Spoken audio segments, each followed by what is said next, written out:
ప్రపంచంలో నా ఎంత జంతు ప్రేమికుడు లేదు, నాలాంటి పెట్ లవర్ లేడు. చూసారా ఈ రోజు నేను వీధి కుక్కలకు, ఆవులకు, కోతులకు ఫుడ్ పెడుతుంటా అనే వాళ్ళు ఈ వీడియోని తప్పకుండా చూడాలి. అలాంటి వాళ్ళకి ఈ వీడియోని షేర్ కూడా చేయాలి. మా ఇంట్లో కూడా సుబ్రహ్మణ్యం అనే కుక్క ఉంటది. దాన్ని మేము స్వీట్ గా సుబ్బు అని పిలుచుకుంటాం. అరిచే కుక్క కరువదు అంటారు, కానీ మా సుబ్బుగాడు కరిచేటప్పుడు అస్సలు అరవడు.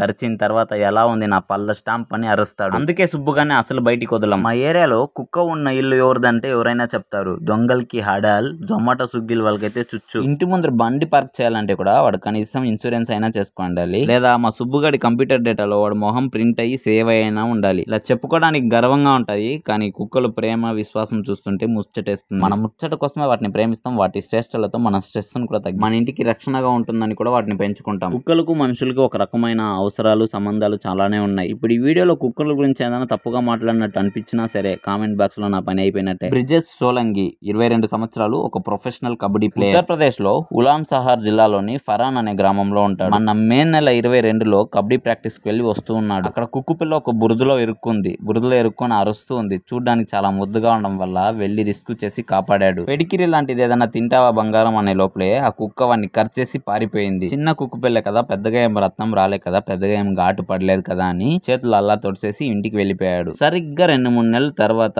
జూన్ 26న కొంచెం జ్వరం వచ్చింది. ఆ తర్వాత జలుబు చేసింది.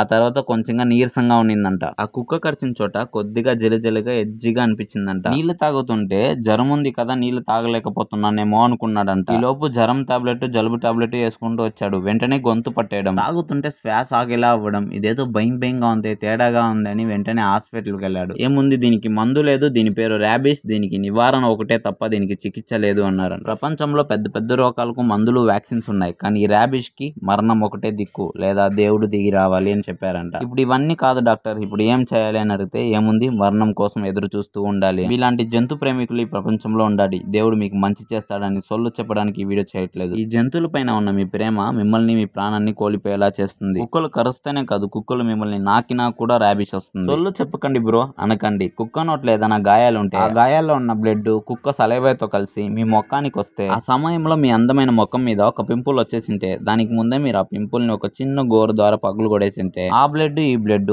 అవతల సినిమాలో తోకలు కనెక్ట్ అయినట్లు కనెక్ట్ అవుతే ఏమవుతుందో ఆలోచించండి. చాలా మంది ఇంట్లోకి మీ బెడ్ మీదకి రావనివ్వడం, ఒకవేళ ఈ కుక్క వెంట్రుకలో ఫంగస్, బ్యాక్టీరియా లాంటిది ఏదైనా ఉంటే దాని ద్వారా మీ ఊపిరితిత్తులు ఆగిపోయేలా కూడా చేస్తూ ఉంటాయి. కొంతమంది ఆడపిల్లలు అయితే మరీ దారుణం, మనుషుల కంటే కుక్కల్ని ఎక్కువగా ప్రేమిస్తారు. ఒక రకంగా చెప్పాలంటే దాంతోనే కాపురం చేస్తారనుకోండి. అలాంటి వాళ్ళకి ఈ వీడియోని షేర్ చేయండి. ఫైనల్ గా చెప్పేది ఏంటంటే జంతువుల్ని జంతువుల్లా చూడండి, మనుషుల్ని మనుషుల్లా చూడండి. జంతువుల్ని మనుషులతోనూ, మనుషుల్ని జంతువులతోనూ పోల్చకండి. దీనిపై మీ ఒపీనియన్ ఏంటో కింద కామెంట్ రూపంలో తెలియచేయండి. ఇలాంటి మరిన్ని ఇన్ఫర్మేషన్ కోసం మన ఛానల్ సబ్స్క్రైబ్ చేసి బెల్ ఐకాన్ ప్రెస్ చేసుకోండి.